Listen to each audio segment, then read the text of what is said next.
नमस्कार दोस्तों, स्वागत है आपका न्यूज डिस्कशन में। आइए डिस्कस करते हैं आज का करंट अफेयर्स।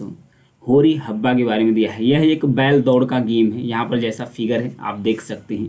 कर्नाटक का जो शिवमोग्गा डिस्ट्रिक्ट है वहाँ पर इसे खेला जाता है। इसमें जो अलग अलग जगहों पर किया गया था ये गेम होरी हब्बा का, वहाँ पर 2 व्यक्तियों की मौत हो गई थी ऑन द स्पॉट। 2 व्यक्तियों की मौत हो गई थी, इसलिए चर्चा में आ गया था। होरी हब्बा जिसे हट्टी हब्बा या कोब्बारी के नाम से भी जाना जाता है। इस प्रतियोगिता में एक ग्रामीण खेल है जिसमें प्रशिक्षित बैलों को, यहाँ पर देखिए जो प्रशिक्षित ट्रेंड बैल है, इसको बैल को मवेशियों की भीड़ के बीच, जो भीड़ है यहाँ पर देखिए अगल बगल जनसंख्या, इसके बीच में छोड़ दिया जाता है। और छोड़ने के साथ साथ मवेशियों को रोकने की कोशिश करते हैं जो अगल बगल के लोग होते हैं। इसमें जो खोफरा होता है और उपहार सामग्री, यहाँ पर देखिए जो बैल पर यहाँ पर बांधा रहता है, जो इसमें पार्टिसिपेट करता है ये दौड़ा दौड़ा कर यहाँ पर इसको कैच करने, ये उपहार जो इस पे बना रहता है बैल के ऊपर, इसे खींचने का प्रयास करते हैं। तो ये त्यौहार है। ये दीपावली और जो संक्रांति, अभी संक्रांति तो बीत गया, दीपावली आने वाली है, इनके बीच में जो फसल का सीजन होता है उसी सीजन के दौरान इस गेम को खेला जाता है। तो होरी हब्बा कर्नाटक में है, याद रखिएगा। आगे है पीएम सूर्य घर मुफ्त बिजली योजना। प्रधानमंत्री ने 1 करोड़ परिवार को प्रति माह 300 यूनिट तक बिजली फ्री देने के लिए पीएम सूर्य घर मुफ्त बिजली योजना शुरुआत की है। इसके तहत होगा क्या?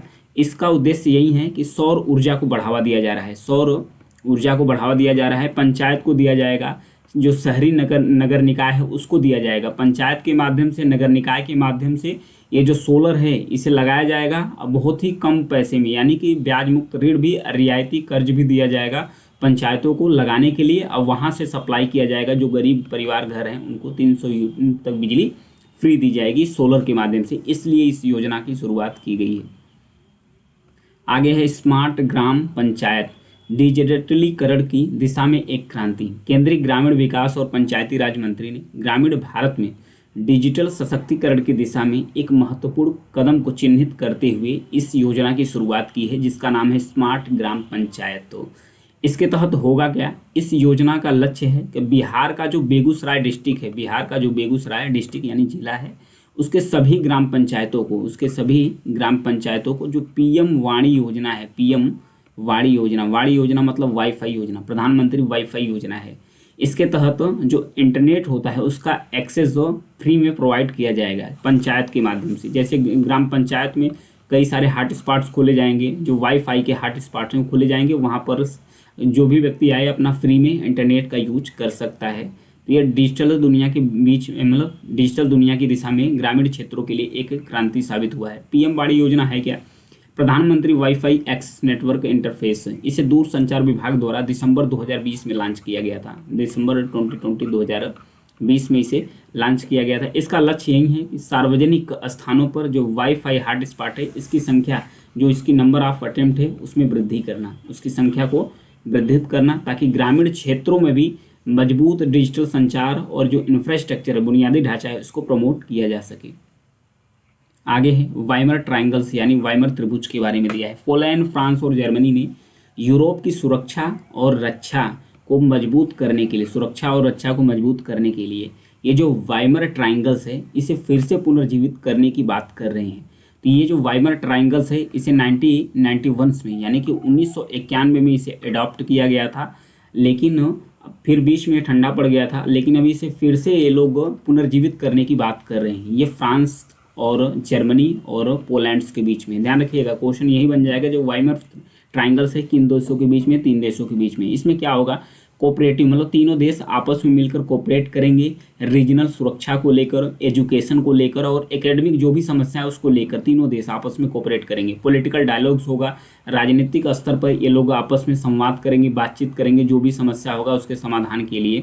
उसके साथ साथ पॉलिटिकल डायलॉग यानी कि राजनीतिक रूप से संवाद इस चीज़ पर भी करेंगे जो इंटरनेशनल इश्यूज़ हैं, यूरोपीय इश्यूज़ हैं, मतलब यूरोप से संबंधित जो भी मुद्दे हैं, जो भी अंतर्राष्ट्रीय मुद्दे हैं, इसको भी लोग राजनीतिक रूप से अपना डील करेंगे।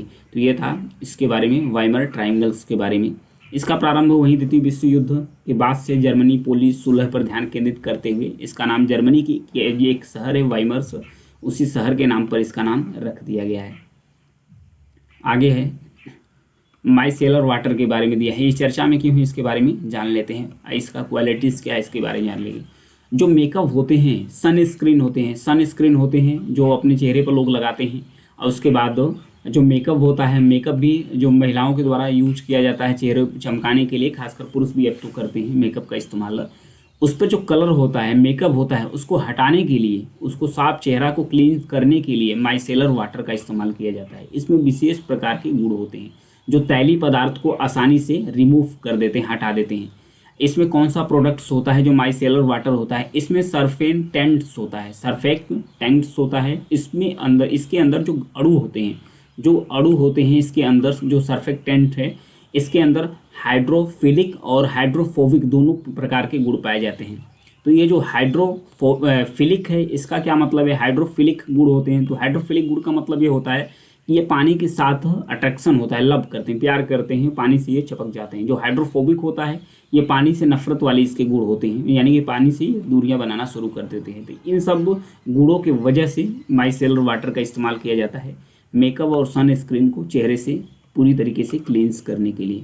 विश्व की पहली प्रवासी प्रजाति रिपोर्ट, जंगली जानवरों की प्रवासी प्रजातियों के संरक्षण पर एक कन्वेंशन हुआ था। उस कन्वेंशन द्वारा विश्व की पहली प्रवासी प्रजाति रिपोर्ट के संबंधित कुछ रिवील्स किए हैं, कुछ जानकारियों को खुलासा किए हैं। क्या खुलासा हुआ है इसके बारे में जान लेते हैं। सबसे पहले लगभग आधी प्रवासी प्रजातियों की जो संख्या है उसमें गिरावट आई है। हाफ, यानी कि आधी से अधिक जो प्रवासी प्रजातियां हैं उनकी संख्या में गिरावट आया है। उसके साथ साथ जो प्रवासी प्रजातियां हैं उसमें से भी जो 97% है वो भी विलुप्ति के कगार पर। 97% जो मछलियां हैं वो भी विलुप्त होने के खतरे का सामना कर रही हैं। प्रवासियों में से मानव गतिविधियों के कारण अत्यधिक दोहन और निवास स्थान का जो उनका नुकसान हो रहा है, इस वजह से भी इन्हें काफ़ी ज़्यादा सामना कर रहा है दिक्कतों का। क्लाइमेट चेंज, उसके साथ साथ जो पोल्यूशन है, आक्रामक जो प्रजातियां हैं, इन सब सारी चीज़ों की वजह से इन्हें दिक्कत का सामना करना पड़ रहा है।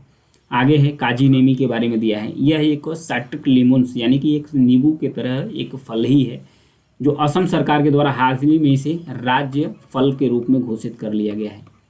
ध्यान रखिएगा, काजी नींबू असम सरकार द्वारा हाल ही में इसे राज्य फल के रूप में इसे घोषित कर लिया गया है। ये अपने अनूठी सुगंध, और एंटीऑक्सीडेंट गुण और स्थानीय व्यंजनों में इसका काफ़ी भारी मात्रा में इसका इस्तेमाल किया जाता है, इसलिए ज़्यादा फेमस है। ये अपने रसीलेपन, औषधि गुणों के लिए मशहूर है काजी नेमीस, इसलिए इसका यूनाइटेड किंगडम यानी कि यूके में, और उसके बाद जो संयुक्त अरब अमीरात है, यूनाइटेड अरब अमीरात है, वहाँ पर भी यूएई, वहाँ पर इसका काफ़ी ज़्यादा डिमांड्स है। असम में खट्टे फलों की जो प्रजातियाँ हैं, टोटल 16 प्रजातियाँ हैं, और उसमें से जो 52% यानी कि संकर प्रजातियां पाई जाती है, जिनमें से काजी नींबू पूरे वर्ष उपलब्ध रहता है। ये पूरे वर्ष तक इस फल को आप आसानी से ले सकते हैं। असम के अंतर्गत कोरापुट जिला है, डिस्ट्रिक्ट है, वहीं पर एक है वन, गुप्तेश्वर वन, ये उड़ीसा के अंतर्गत पाया जाता है। यहाँ पर देखिए गुप्तेश्वर वन है, उड़ीसा के अंतर्गत। वहाँ पर कोरापुट जिला है उड़ीसा के अंतर्गत, वहीं पर है गुप्तेश्वर वन। हाल ही में से असम सरकार द्वारा, असम नहीं, उड़ीसा सरकार द्वारा इसे अपना चौथा जैव विविधता विरासत स्थल घोषित कर दिया गया है, यानी कि बायोडाइवर्सिटी हेरिटेज साइट्स घोषित कर दिया गया है अपना चौथा। किसको? जो गुप्तेश्वर वन है, कहाँ पर है? ये उड़ीसा का जो कोरापुट डिस्ट्रिक्ट है वहाँ पर है। गुप्तेश्वर शिव मंदिर है उससे सटा हुआ है। यह जंगल लगभग 350 हेक्टेयर में फैला हुआ है, 350 हेक्टेयर में फैला हुआ है। ये अपने पवित्र उपवनों और समृद्ध जैव विविधता के लिए पूजनीय है, मतलब इसे पूजा की जाती है। स्तनधारी पक्षी, उभयचर, सरीसृप, तितलियाँ और जीव जंतु प्रजातियाँ, पेड़, झाड़ियाँ, जली बूटियाँ और आर्किड सहित विविधता वनस्पतियों से ये संपन्न क्षेत्र है। तो ये जो बायोडाइवर्सिटी हेरिटेज क्षेत्र है, ये होता क्या है? जैसे कि कोई भी क्षेत्र, कोई भी वन क्षेत्र जो जैव विविधता से संपन्न हो, उसमें विभिन्न प्रकार की जड़ी बूटियाँ हों, विभिन्न प्रकार के जो जीव जंतु हों, वो सब एक ही स्थान पर पाए जाते हैं। कई अन्य स्थानों पर उतनी ज़्यादा विविधता नहीं पाई जाती है, उसे घोषित कर दिया जाता है बायोडाइवर्सिटी हेरिटेज साइट्स। और भी कुछ बायोडाइवर्सिटी हेरिटेज साइट है भारत के अंतर्गत, उसका नाम एक बार देख लेते हैं, हालांकि इससे PDF फॉर्म में दे दूंगा।